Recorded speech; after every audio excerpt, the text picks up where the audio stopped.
So hello and welcome to the 8th lecture of our alternating current discussion. आज हम लोग JEE mains का doubt करेंगे. बोलो जेईई मेंस में क्या डाउट है पहले पूछो. क्वेश्चन 1 2 3 जो है ना वो ट्रांजिएंट करंट का है तो उसको हम लोग बाद में करेंगे. 7 15 13 19 25 22 21 हाँ 16 और कोई है 17. चलिए पहले इतना डाउट डिस्कस कर लेते हैं. इसमें से कौन कौन सा नहीं करना है. 25 नहीं करना है. 25 ट्रांजिएंट करंट का है तो ये बाद में करेंगे हम लोग. और 22 भी ट्रांजिएंट करंट का है ये बाद में करेंगे. तो सबसे पहले हम लोग 21 नंबर सवाल करते हैं. 21 नंबर 21 नंबर सवाल मैं बोल रहा हूं. जो लोग नहीं जिनके पास पैकेज नहीं है लिखिएगा. N alternating current flows through a circuit consisting of inductance L and resistance R. और अगर कुछ नहीं कहे तो आप इनको सीरीज में ही हमेशा समझिएगा. ये L और ये R है तो इसमें अल्टरनेटिंग करंट फ्लो हो रहा है. जैसे मैं बोल रहा हूं an alternating current flows through a circuit consisting of inductance L and resistance R. Periodicity of the supply is omega by 2 pi. मतलब इसका फ्रीक्वेंसी कितना दिया हुआ, sorry time period omega by 2 pi. Frequency ही दिया हुआ सही. ओमेगा बाय 2 पाई तो फ्रीक्वेंसी होता है. फ्रीक्वेंसी दिया हुआ है omega by 2 pi. Omega is equals to 2 pi होता है. कह रहा which of the following is true. Which of the following is true. ये आपको बताना है कि कौन सा सही है. अब पहला ऑप्शन है the limiting value of impedance is L for low frequency. मतलब इंपिडेंस बताना है लो फ्रीक्वेंसी पर. तो इंपिडेंस का क्या फॉर्मूला होता है. Under root R square plus XL square. यहां हो जाएगा XL स्क्वायर मतलब ओमेगा स्क्वायर L स्क्वायर. तो आपको Z बताना है लो फ्रीक्वेंसी पर. बहुत लो फ्रीक्वेंसी जब होगा, जब फ्रीक्वेंसी बहुत लो होगा तो ये टर्म बहुत नेग्लिजिबल होगा. तो Z का वैल्यू कितना होगा R. लेकिन इसमें कहा है कि क्या ये L के बराबर होगा. तो नहीं. तो पहला गलत हो गया. मतलब सही में होना चाहिए था ये, लेकिन क्वेश्चन में L दिया हुआ. फिर कह रहा है कि B number the limiting value of impedance for low frequency is R. Yes ये ट्रू है. यही पे हमारा आंसर आ गया. लेकिन हम लोग बाकी भी कर लेते हैं. थर्ड फिर कह रहा है Z फॉर हाई फ्रीक्वेंसी. तो अगर फ्रीक्वेंसी बहुत ज्यादा हो तो ये टर्म ज्यादा होगा, इसको नेग्लेक्ट कर देंगे तो क्या हो जाएगा ओमेगा है. तो ये आंसर हो जाएगा. लेकिन ये 3 में ये नहीं कहा है. 3 में कहा है कि R होगा तो ये गलत हो गया. उस तरह 4 में भी गलत कहा है. तो 21 इस तरह से सॉल्व करना था आपको. इसके बाद क्वेश्चन नंबर 19 19 पे आते हैं. 19 नंबर सवाल है a 120 volt AC source is connected across a pure inductor of 0.7 Henry. देखो क्या दिया है कि पूरा का पूरा प्योर इंडक्टर है भैया 0.7 हेनरी का. और इसके क्रॉस हम लोग एक AC लगा दिए हैं कितने का 120 वोल्ट का. मतलब ये कौन सा वोल्टेज दिया हुआ है ERMS 120 वोल्ट है. और इसका फ्रीक्वेंसी दे दिया है 60 हर्ट्ज. कह रहा है बताइए कितना करंट होगा इंडक्टर से. करंट में कहा नहीं कौन सा करंट. तो कौन सा करंट समझोगे IRMS. ये तो बहुत आसान सवाल था. IRMS क्या लिखोगे ERMS by Z. ठीक है रेजिस्टेंस. और L का रेजिस्टेंस कितना होता है ओमेगा L. तो ERMS कितना हो गया 120 बाय ओमेगा L. ओमेगा क्या होता है 2 पाई F. तो 2 पाई इंटू F का वैल्यू कितना है 60 इंटू L कितना है 0.7. तो 2 गुना 60 120 से तो कट गया 1 अपॉन 3.14 इंटू 0.7. तो 3.14 मत लिखो, पाई का वैल्यू 22/7 लिख दो. इस 7 से कट जाएगा 0.1 बार में, मतलब 1/2.2, तो 10/22 मतलब 5/11, 0.455, 0.45 एम्पियर। ये आंसर हो जाएगा, नहीं है क्या? है, तो सी ऑप्शन सही होगा। तो वेरी इजी क्वेश्चन। 19 के बाद चलिए हम लोग क्वेश्चन करते हैं 17 नंबर, 17 नंबर क्वेश्चन करते हैं। 17 में एक सर्किट दिया हुआ देखिए, इसमें कि आपके पास एक इंडक्टर है, एक कैपेसिटर है और एक रेजिस्टर है। इस इंडक्टर के क्रॉस एक वोल्टमीटर लगा दिए हैं, इस कैपेसिटर के क्रॉस भी एक वोल्टमीटर लगा दिए हैं। ऐसे ही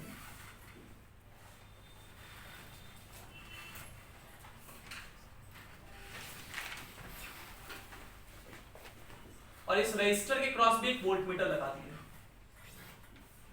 और ये पूरा सर्किट एसी के क्रॉस है, जो कि 200 वोल्ट और 50 हर्ट्ज का है। और क्वेश्चन में ये कह रहा है, दिखाया हुआ है कि इंडक्टर के क्रॉस वोल्टेज कितना है, 300 वोल्ट, और कैपेसिटर के क्रॉस वोल्टेज भी कितना है, 300 वोल्ट। तो आपसे पूछ रहा है, बताइए what will be the reading end of voltmeter and the ammeter. मतलब ये वाले वोल्टमीटर का रीडिंग बताना है, और यहां पे एक आमीटर भी लगा हुआ है, इसका भी रीडिंग बताना है। Very easy. इंडक्टर और कैपेसिटर क्रॉस वोल्टेज क्या है, सेम। कब होता है ऐसा, रेजोनेंस पे। रेजोनेंस पे ना वोल्टेज सेम होता है दोनों में। पीछे पलट के देखो, नहीं भुला गए, रेजोनेंस पर दोनों में वोल्टेज सेम होता है। तो दोनों तो कट गया, एक्सएल एक्सी गया, तो सारा का सारा वोल्टेज किसके क्रॉस होगा, 200 वोल्ट सप्लाई किया सारा इसी क्रॉस। इस वोल्टमीटर का रीडिंग कितना, और करंट जो होता है वो कितना होता है रेजिस्टेंस पर, IRMS कितना होता है, ERMS बाय R, क्योंकि रेजिस्टेंस पर ZR के बराबर होता है। तो IRMS कितना हो जाएगा, ERMS हो गया 200 बाय R कितना 100, 2 एम्पियर। तो वो इस आमीटर का रीडिंग होगा। देखिए क्वेश्चन कैसे उल्लू बना रहा था, सर्किट खतरनाक सा दे करके 3-4 को वोल्टमीटर लगा करके। डर गए होंगे आप लोग तो, सर ऐसा क्वेश्चन तो सर आप कभी देखे ही नहीं थे, है ना। क्वेश्चन जितना बात बताया गया ना, उसी बात को घुमा फिरा के पूछेगा, ठीक है। और ऐसा ही क्वेश्चन जेईई मेंस में आता भी है, जेईई मेंस और नीट में खास करके। जेईई एडवांस में भले मेहनत कराएगा, लेकिन जेईई मेंस तो आसान होगा। जेईई एडवांस में क्वेश्चन हम लोग करेंगे, दिखाएंगे उसमें मेहनत करना पड़ता है। चलिए इतना लिखिए पहले।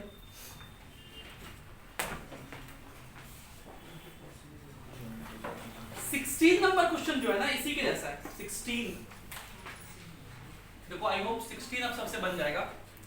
16 में देखो सर्किट ऐसा बना हुआ है, ये एक रेजिस्टर है, ये एक इंडक्टर है, ये एक कैपेसिटर है। कह रहा है कि इंडक्टर के क्रॉस वोल्टेज है 100 वोल्ट, इसके क्रॉस भी 100 वोल्ट है, और इसके क्रॉस एक वोल्टमीटर लगा के पूछ रहा है बताइए इसका रीडिंग कितना। और ये सब एक एसी सोर्स के क्रॉस लगा हुआ है, जिसका वोल्टेज है 200 वोल्ट और 50 हर्ट्ज। अच्छा, जब भी हम लोग वोल्टेज बोलते हैं तो हमेशा आरएमएस होता है, ठीक है। तो खैर, इंडक्टर और कैपेसिटर क्रॉस बराबर है, इसका क्या मतलब है, सर्किट किस पे है। और आप याद करो कि रेजोनेंस पे हमने लिखवाया भी था कि नेट वोल्टेज जो होता है वो VR की बराबर होता है। नेट वोल्टेज कितना, 100, वही उसके क्रॉस होगा 200 वोल्ट। कुल्लू बता रहा था। 18 नंबर सवाल। 18 नंबर में कई बार किसी को दिक्कत होता है, इसलिए बता दे रहे हैं। The root mean square value of an alternating current of frequency 50 Hz। 18 में फ्रीक्वेंसी दिया हुआ 50 Hz और IRMS दिया हुआ कितना, 10 एम्पियर। कह रहा है time taken by the alternating current in reaching from 0 to maximum value and peak value will be. मतलब 0 से मैक्सिमम वैल्यू तक जाने में कितना टाइम लगता है। तो अल्टरनेटिंग करंट का ग्राफ ऐसा होता है, देखो 0 से, ये है 0, जहां से मैक्सिमम तक जाने में कितना समय लगता है। देखो ये पूरा एक टाइम पीरियड है, ये T/2 है, ये क्या है T/2। कितना टाइम लगता है, t/4 लगता है, ठीक है। और t हम लोग जानते हैं कितना होता है, 2π/ω, 2π/ω। अच्छा फ्रीक्वेंसी है, अच्छा सॉरी, तो फ्रीक्वेंसी के टर्म में लिखना है, तो फ्रीक्वेंसी 1/f, टाइम पीरियड मतलब 1/f होता है, तो 1/4 है, 1/4, और f का वैल्यू कितना, 50, तो 1/200, 200 मतलब 5 × 10⁻³ सेकंड, मतलब 5 मिली सेकंड समय लगेगा। और आपसे पूछा पीक वैल्यू बताइए, मतलब IRMS पता है तो I0 निकालना है, तो √2 IRMS, और √2 का वैल्यू बताया था 0.707 होता है, इंटू 10 का 2, तो 1/√2 होता है ना, 0.707, अच्छा सॉरी, √2 का वैल्यू तो 1.414 होता है, सॉरी 1/√2 होता है, 10 मल्टीप्लाई कर देंगे तो 14.14 आएंगे, है ना। हाँ ऐसा गलती हो जाता है कभी कभी। चलो 15 नंबर, 15 नंबर में देखिए एक सर्किट दिया हुआ है, ये एक रजिस्टर है 1 ओम का, ये एक तो बैटरी है और ये एक तो इंडक्टर है। L दिया हुआ है 5 × 10⁻³ 5 मिली एम्पीयर, ये 15 वोल्ट है, ये 1 एम्पीयर है, और करंट इसमें ऐसे फ्लो कर रहा है, ये A है, ये B। और ना एक बात और दिया हुआ है कि करंट जो है वो डिक्रीज कर रहा है एट द रेट 10⁻³ एम्पीयर पर सेकंड, मतलब di/dt, rate of change of current दिया हुआ है, डिक्रीज कर रहा है, इसलिए नेगेटिव में लिखेंगे 10⁻³ एम्पीयर पर सेकंड। और आपसे पूछा है VB - VA, आपसे पूछा है VB - VA बताइए, मतलब B से A तक चल रहा है, चलिए B से। इंडक्टर में चलने के लिए रूल बताए थे, अगर करंट के डायरेक्शन में चल रहे हैं तो LdI/dt, करंट के अपोजिट चल रहे हैं तो -LdI/dt। यहां से चलिए करंट तो जा रहा है, हम लोग उसके अपोजिट चल रहे हैं, तो क्या लिखेंगे, हम लोग क्या निकाल रहे हैं, VB - VA, क्या लिखेंगे, -LdI/dt, करंट के अपोजिट चले ना, फिर बैटरी के जिस टर्मिनल पे पहुंचे उसको +15, यहां -I × 1, तो -L का वैल्यू कितना है, 5 × 10⁻³ और di/dt कितना है, -10⁻³ +15 -I का वैल्यू है, I इस इंस्टेंट पे दिया हुआ है 1 एम्पीयर ना, 5 एम्पीयर, सॉरी तो 5 मेरे पास प्लस हो जाएगा, 5 + 15 - 5, 15 वोल्ट आंसर। इंडक्टर में इस तरह से ड्रॉप लिखते हैं। इसके बाद एक सवाल कुछ लोग पूछे 13 नंबर, पहले ये दोनों लिख लीजिए फिर करते हैं 13 और 7।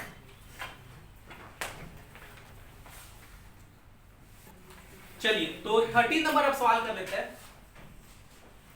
13 नंबर में इसने क्या पूछा है, A coil has inductance 0.7 Henry,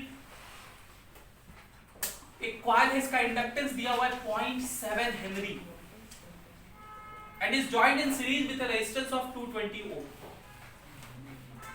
इसको एक सीरीज में लगा दिया 220 ओम का। When an alternating EMF of 220 volt, एक अल्टरनेटिंग EMF है, इसका ERMS दिया हुआ है 220 volt and frequency 50 Hz is applied, ये अप्लाई कर दिए, तो बताइए वॉटलेस कंपोनेंट ऑफ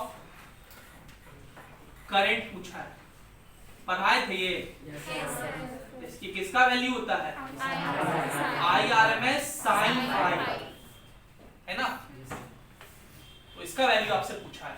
चलिए निकालते हैं, पहले इसका फेजर बना लेते हैं, R इधर, XL नीचे, और R दिया हुआ है 220 वोल्ट, और XL कितना होता है, ओमेगा L, मतलब 2πf × L, तो F है 50, मतलब 100 पाई × L, तो पाई का वैल्यू 22/7, 0.7, तो 7 से कटा 0.1 बार में, तो 220 वोल्ट, सॉरी 220 ओम,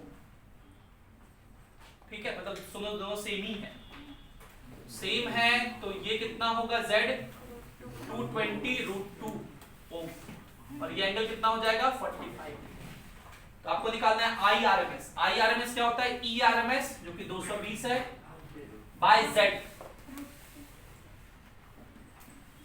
ठीक है, इनटू sin 5, sin 45 0.5 नहीं, हाँ सर बी ऑप्शन सही। और आखिरी सवाल क्वेश्चन नंबर 7 क्या है भाई? 7 नंबर देखिए। A 20 volt AC is applied to a circuit consisting of a resistance and a coil of negligible resistance। मतलब एक रेजिस्टर और एक इंडक्टर, कॉइल मतलब इंडक्टर जिसके पास रेजिस्टेंस नहीं है, मतलब इंडक्टेंस है, ठीक है, और इसके पास ये एसी लगा है, कितना वोल्ट का? 20 वोल्ट का, ठीक है, मतलब ये ERMS दिया हुआ। कह रहा है अगर रेजिस्टेंस में 12 वोल्ट है, इसके क्रॉस वोल्टेज अगर 12 वोल्ट है, तो बताइए इंडक्टर के क्रॉस वोल्टेज कितना होगा, ठीक है।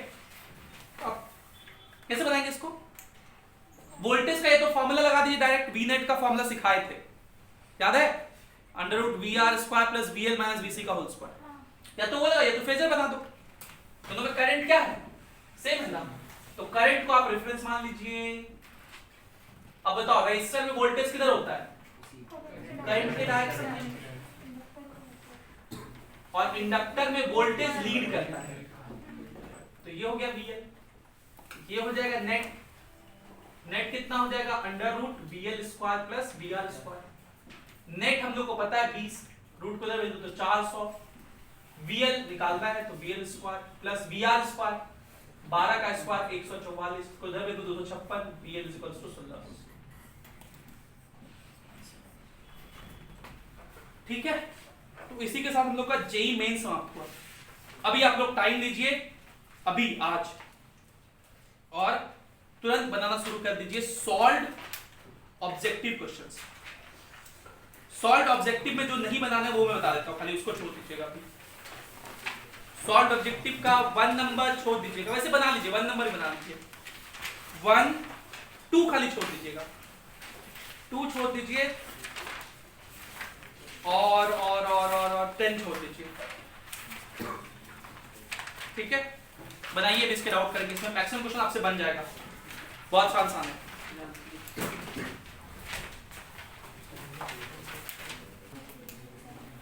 चलिए सॉल्व्ड ऑब्जेक्टिव का फर्स्ट हम बता दे रहे हैं, बातें नहीं याद है तो सब।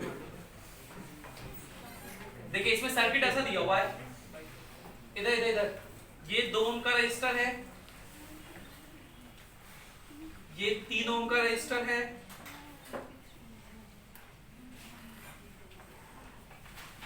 ये कैपेसिटर है 0.2 माइक्रोफैराड का, ये 4 ओम का एक रजिस्टर है,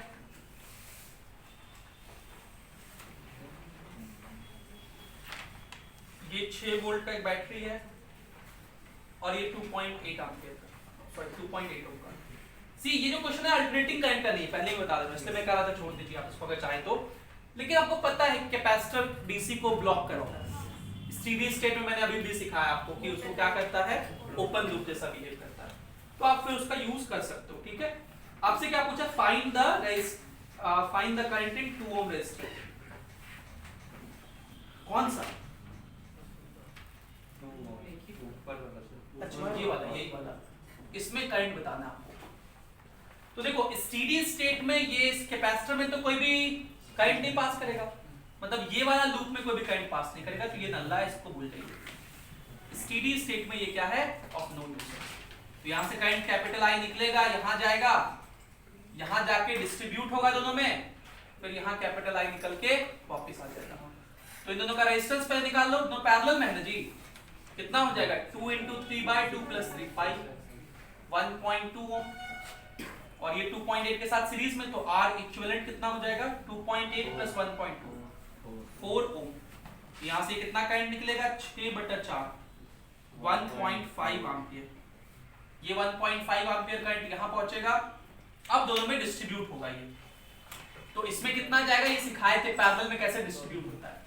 कितना आ रहा है 1.5 आई का वैल्यू लिख रहे 1.5 इनटू जिसमें निकालना उसका रेजिस्टेंस नहीं उसके सामने वाले का P बाय टोटल रेजिस्टेंस पाई तो 0.9 आंसर हो जाएगा। ठीक है, लेकिन अगर हम इसमें एक चीज और पूछें also find charge on capacitor. Charge on capacitor in steady state, in steady state ये भी कई बार पूछा जा सकता है। तो देखिए इस कैपेसिटर पे चार्ज निकालने के लिए चार्ज होता है Q इज इक्वल टू होता है CV।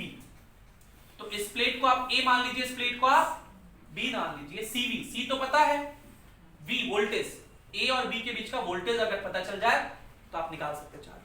और A और B के बीच वोल्टेज निकालने के लिए आप इधर से चल दो यहां तक पहुंच जाओ, VAB निकालिए। ठीक है, हम लोग यहां से चले, इसमें कोई ड्रॉप नहीं, इसमें कितना ड्रॉप 6, इसमें माइनस होगा 2.8 इंटू 1.5 IR, इसमें कोई नहीं क्योंकि इसमें कोई करंट नहीं पहुंच रहा था, पहुंच गए B तक पहुंच गए, A से चले B तक पहुंचे, लूप नहीं करना है, A से B तक पहुंचना है। तो 6 माइनस ये कितना हो जाएगा 15 8 20 से कुछ मेरा 12 15 दूनी 30 और 12 42 4.20 ये कितना हो जाएगा 1.8 वोल्ट 1.8 वोल्ट। तो इस पे चार्ज कितना हो जाएगा Q is equals to CV। तो C हो गया 0.2 इंटू वोल्टेज 1.8 इतना माइक्रोकूलम। तो हर दिशा से 0.36 माइक्रोकूलम। सिमिलर अगर एनर्जी पूछ दे तो Q²/2C कर देंगे, उससे एनर्जी निकल जाएगी। ये 1 नंबर सवाल सर। 2 तो आपको बोले बनाना ही नहीं है अभी, 3 तो अभी जस्ट कराए थे जेईई मेंस में, वैसा ही सवाल था। 4 नंबर में रेजिस्टेंस दिया हुआ है, इंडक्टेंस दिया हुआ है, कैपेसिटेंस दिया हुआ है और आपसे इंपेडेंस पूछा है। सीधा सीधा Z का फॉर्मूला लगा दीजिए। 5 नंबर भी आसान सा सवाल है, सिंपल सा। LR सर्किट है, L दिया हुआ है, R दिया हुआ है और आपसे इंपेडेंस पूछा है तो Z निकालना है √R² + XL²। 6 में सीधा फॉर्मूला पूछा है LCR सर्किट में इंपेडेंस का। ठीक है, 7 में पूछा एक इंडक्टर है जिसको सीरीज में एक रेजिस्टर के साथ लगाए हैं और वो रेजोनेंस पर है, फ्रीक्वेंसी दिया हुआ है, रेजोनेंस फ्रीक्वेंसी कितना है। तो आपसे कैपेसिटेंस पूछा है, निकाल लेंगे capacitance. Resonance frequency F equals होता है 1/2 पाई √LC, वो पुट करके निकाल लेंगे। 8 नंबर सवाल एक बता देते हैं। 8 नंबर सवाल है, एक AC सर्किट है, उसमें रेजिस्टेंस है R जिसको एक इंडक्टेंस L के क्रॉस लगाया है। करंट और वोल्टेज के बीच का फेज एंगल 45 डिग्री है, मतलब R ऐसे होगा और इंडक्टेंस का एक्सल ऐसे लगाते हैं। तो ये इंपेडेंस होता है Z और इसको फेज एंगल कहते हैं, ये दिया हुआ है 45 डिग्री। 45 कब होगा जब एक्सल और R क्या हो बराबर हो। तो आपसे पूछा है find the value of inductive reactance, मतलब एक्सल बताइए कितना है R। 9 नंबर सवाल बिल्कुल वैसा ही है जैसा हम लोग अभी पीछे किए थे। ठीक है, 9 नंबर हम बता दे रहे हैं एक बार, पिछले लेक्चर में किए थे सीपीपी का सवाल। एक इंडक्टर कॉइल है, इंडक्टर कॉइल है। इंडक्टर कॉइल जब भी बोले तो ध्यान में रखना, हो सकता है रेजिस्टेंस हो भी नहीं भी हो सकता है। कह रहा है कि एक इंडक्टर कॉइल है, इसको ज्वाइन कर दिए एक 6 वोल्ट बैटरी से। तो भाई 6 वोल्ट के बैटरी से ज्वाइन कर दोगे इंडक्टर को, तो कोई काम का नहीं होगा, तो शॉर्ट सर्किट हो जाएगा। इंडक्टर तो कनेक्टिंग वायर सा बिहेव करता है, तो कोई तो रेजिस्टेंस है नहीं इसका। फिर भी कह रहा है कि ड्रॉस 12 एम्पियर करंट, मतलब यहां करंट ड्रॉ करने के लिए इसके पास क्या होना चाहिए, और ये R कितना होगा निकाल सकते हैं, क्योंकि करंट होता है वोल्टेज 6 बाय रेजिस्टेंस R, क्योंकि इंडक्टर एक कनेक्टिंग वायर जैसा बिहेव करता है। R हो जाएगा 0.5। ठीक है, कोई दिक्कत। अब आगे कह रहा है the coil is connected to a capacitor. अब इस कॉइल को हम लोग एक कैपेसिटर के साथ कनेक्ट करते हैं। कॉइल मतलब इंडक्टर और रेजिस्टर दोनों को एक कैपेसिटर के साथ कनेक्ट करते हैं और एक एसी सोर्स में लगा दिए। किसमें लगा दिए, जिसका आरएमएस वोल्टेज ई आरएमएस कितना है 6 वोल्ट। कह रहा है if the current is in the circuit is in the phase with the EMF, इस सर्किट में जो करंट है और जो EMF है दोनों सेम फेज में है, मतलब फेज डिफरेंस क्या है, ऐसा कब होता है, रेजोनेंस पर। रेजोनेंस पर XL और XC कैंसिल हो जाता है, तो जो भी करंट फ्लो करता है वो रेजिस्टर में ही करंट फ्लो करता है, दोनों सेम फेज में होता है। तो आपसे पूछा बताइए ये IRMS कितना होगा, तो IRMS कितना होगा, ERMS by Z, और रेजोनेंस पर Z तो R के बराबर होता है, तो ये हो गया 6/0.5, 12।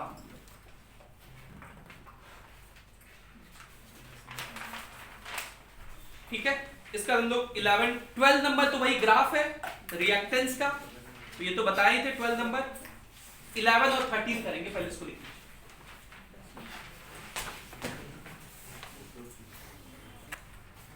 चलिए क्वेश्चन नंबर 11 पे आते हैं, ब्लैक बॉक्स। क्वेश्चन नंबर 11 में एक खतरनाक क्वेश्चन है। क्वेश्चन में कह रहा है कि वो ब्लैक बॉक्स है, मतलब इधर में एक बॉक्स है और इसमें क्या है नहीं पता। अच्छा, आप श्रोडिंजर्स कैट के बारे में सुने हो?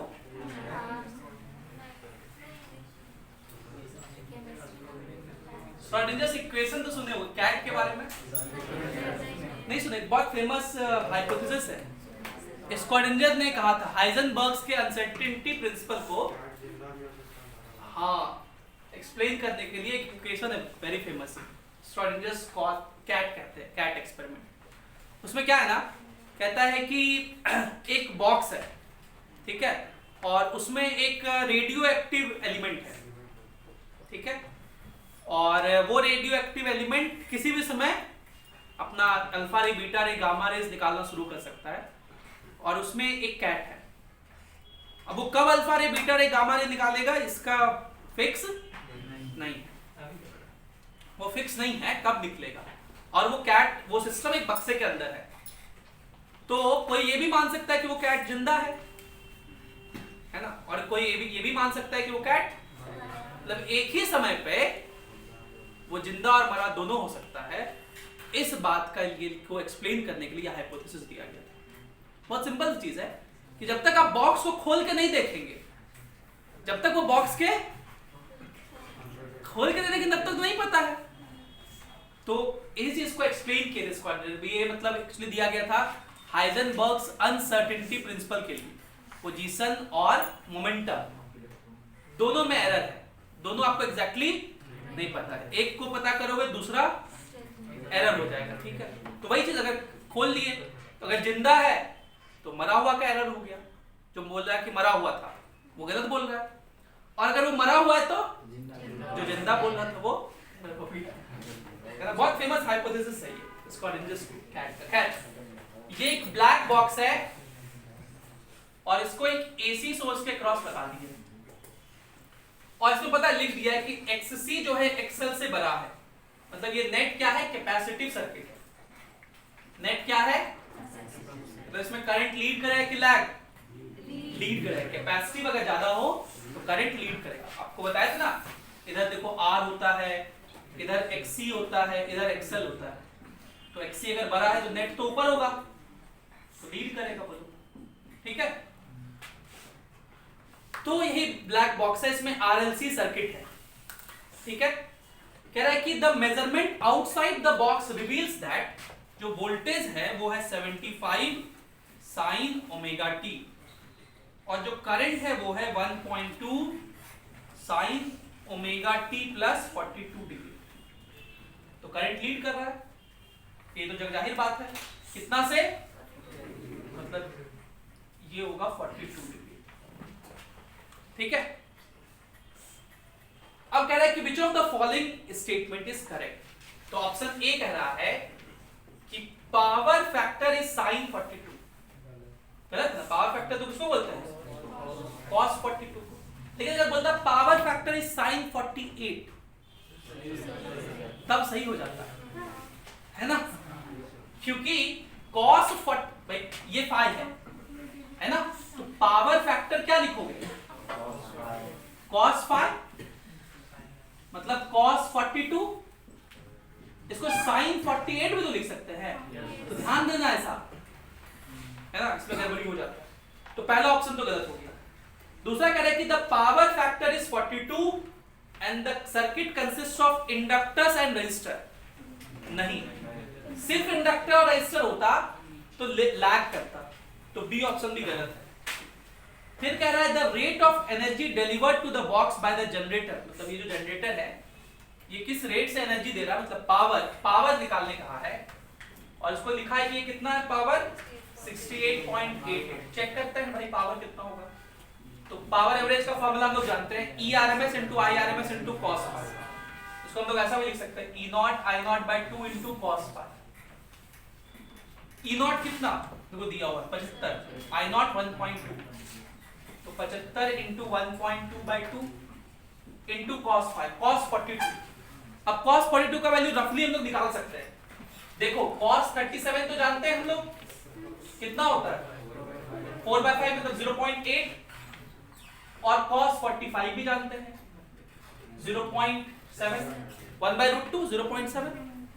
तो cos 42 तो इन दोनों के बीच में है ना जी, अप्रोक्सीमेटली 0.75 मान लें, मतलब 3/4। ठीक, पॉइंट उड़ेगा 10 नीचे, काटपीट करो 5 से 15 बार में, 5 से 2 बार में, 2 दूनी 4, 4 तिरिक 12, 9 15 दमा 35 से 135/4 वॉट।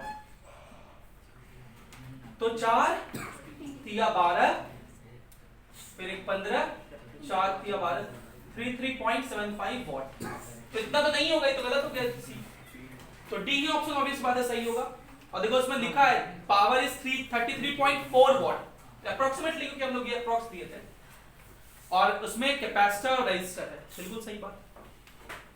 12 तो वो रिएक्टेंस का ग्राफ था, वो तो बता ही दिया अभी। 13 नंबर है, एक एलसीआर सर्किट है, उसमें रजिस्टर के क्रॉस वोल्टेज दिया हुआ है वीआर, एलसीआर सीरीज सर्किट है एलसीआर, और वीआर दिया हुआ है आपको 8.8 वोल्ट, वीएल दिया हुआ है आपको 2.6 वोल्ट, और वीसी दिया हुआ है कैपेसिटर क्रॉस वोल्टेज दिया हुआ है 7.4 वोल्ट। तो आपसे पूछा है वीएल प्लस वीसी कितना होगा, वोल्टेज फेजर बताओ। ये सब किसमें है, सीरीज में। सीरीज में क्या सेम रहता है, तो करंट को अपन रेफरेंस मान लेंगे, ये हो गया करंट। वोल्टेज अक्रॉस रेजिस्टर तो डरी दिखाएंगे, वोल्टेज अक्रॉस इंडक्टर लीड करता है, इंडक्टर में करंट लैग करता है, वोल्टेज लीड करता है। कैपेसिटर नीचे दिखाएंगे, तो VL 7.4 है और VC ये L था ना, सॉरी VL 2.6 है और VC 7.4 है, तो नेट कितना होगा, इन दोनों का ही नेट पूछा है, VC माइनस VL कितना हो जाएगा 7.4 माइनस 4.8 वोल्ट, ये आंसर होगा। मतलब ऐसा नहीं कि VL प्लस VC पूछा, दोनों को सीधा ऐड कर देना है ना, क्योंकि दोनों अपोजिट में है तो माइनस होगा, वेक्टर टाइप से वेक्टर में कहते थे ना। तो 4.8 वोल्ट डी ऑप्शन सही है। इसी के साथ हम लोग का जेई मेंस और सॉल्व ऑब्जेक्टिव खत्म हो जाता है। ये बेसिक लेवल सवाल था, नीट वालों और जेई मेंस के लिए यही इंपॉर्टेंट है। लेकिन अगले क्लास में हम लोग डिस्कशन करेंगे, आप लोग बना के आइएगा सॉल्व सब्जेक्टिव और जेई एडवांस, वो जेई एडवांस के लिए इंपॉर्टेंट है, उसमें समय लगेगा, अच्छे समय देके सॉल्व करेंगे, अच्छे क्वेश्चंस उसमें। ठीक है, चलिए तो आज के लिए इतना ही। Thank you for being with us, have a great day.